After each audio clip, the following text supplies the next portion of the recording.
C'est la première fois depuis 1981 qu'un président n'assiste pas au dîner des correspondants de la Maison-Blanche. Donald Trump a décidé de boycotter ce dîner, où il a de mauvais souvenirs. C'est là, en 2011, que Barack Obama s'était moqué de lui publiquement. C'est un dîner où, traditionnellement, justement, on se moque du président, et le président se moque de lui-même, ce qui n'est pas forcément dans la nature de Donald Trump. Il se trouve par ailleurs que Donald Trump a des relations exécrables avec la presse. Il a préféré tenir au même moment un meeting en Pennsylvanie où il a parlé de la presse. Il a copieusement fait siffler les médias. Il a dit qu'il était très content de ne pas être à ce dîner où, d'après lui, des journalistes et des stars d'Hollywood sont allés pour se consoler les uns les autres d'avoir perdu la Maison-Blanche. Le dîner des journalistes, lui, s'est très bien passé. Il a affiché complet, malgré l'absence du président, avec de nombreux discours très combatifs.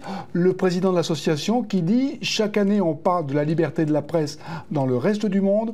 Cette année, le sujet, c'est la liberté de la presse ici, aux États-Unis. » Invités d'honneur du dîner, les journalistes Bob Woodward et Carl Bernstein du Washington Post, ce sont eux qui avaient obtenu la démission du président Nixon en 1974.